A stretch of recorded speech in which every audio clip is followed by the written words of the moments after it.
প্রবাসী কল্যাণ ব্যাংক মাত্র 3 দিনের লোন দেয়। যদি ভিসা পান তাহলে 3 দিনে আপনাকে জামানত ছাড়া লোন দিবে।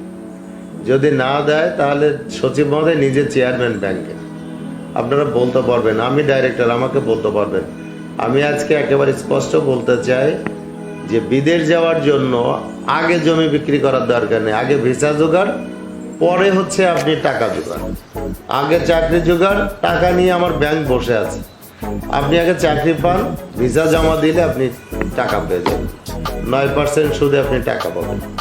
তো আপনাকে কিছু দিতে হচ্ছে না, ভিসা দিতে হচ্ছে, পাসপোর্টের কপি দিতে হচ্ছে, আর একটা গ্যারান্টারের একটা ব্ল্যাঙ্ক চেক দিতে হচ্ছে যে আপনি না দিলে আপনার আত্মীয় স্বজনের টাকাটা দিন। জমি দিতে হচ্ছে না, বাড়ি দিতে হচ্ছে না, সময় বেশি দিতে হচ্ছে না, এবং লোন পাওয়ার জন্য আপনাকে অনেক সময় লোন নিতে 20-30 হাজার টাকা খরচ হয়ে যায়। একেবারে সহজ শর্তে আপনার প্রবাসী কল্যাণ ব্যাংক আপনাকে লোন দিবে। এই সুযোগ সুবিধাগুলো আমাদের সামনে আছে। আর আপনারা জানেন যে পিডিও নাম করে একটা জিনিস আছে, প্রি ডিপার্চার ওরিয়েন্টেশন ট্রেনিং। আমরা এটা চেঞ্জ করছি, এটাকে আমরা প্রিপারেটরি ডিপার্চার ওরিয়েন্টেশন বানাবো। পিডিওটা হচ্ছে এখন 3-4 দিন আগে হয়। তো যখন আমরা তাকে বলি দালালকে টাকা দিবেন না, ততক্ষণে টাকা দেওয়া হয়ে যায়। যদি বলি ব্যাংক অ্যাকাউন্ট খুলে যাবেন নিজের নামে একটা, ততক্ষণে আর সময় নাই।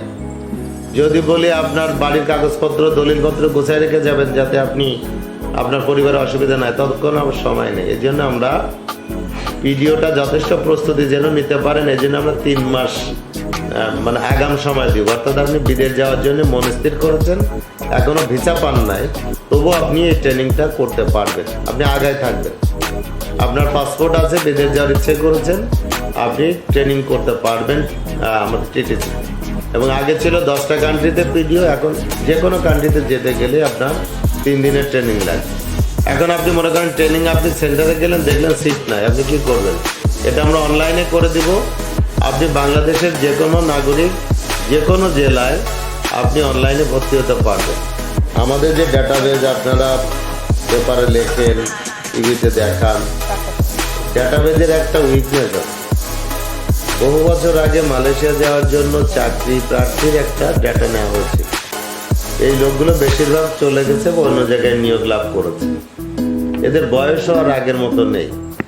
এখন যারা চাকরি চায়, জব সিকার্স, মানে চাকরি পেতে আগ্রহী, এইরকম কোনো আমার সিস্টেমের মধ্যে নাম এন্ট্রি করার কোনো পদ্ধতি নেই। এইটা আমাদের এই মালয়েশিয়া আমাদেরকে নক করছে, যদি বিদেশ যেতে হয় আগে বিএমইটিতে নাম লিখতে হবে। বিএমইটিতে নাম লেখার সুবিধা কি?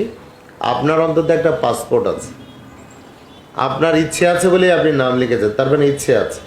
যে কোনো কাজে নিবন্ধনের অর্থ হচ্ছে মিনিমাম যোগ্যতাটা নিবন্ধনের মধ্যে একটা স্ক্রিনিং হয়। আপনি যেতে আগ্রহী, মালয়েশিয়া যে বয়স দিবে সেই বয়সে না মিলে তো রেজিস্ট্রেশনটা হবে না। পাসপোর্ট ভুল থাকলে তো আর রেজিস্ট্রেশন হবে না। ভ্যাকসিনেটেড না থাকলে তো রেজিস্ট্রেশন হবে না।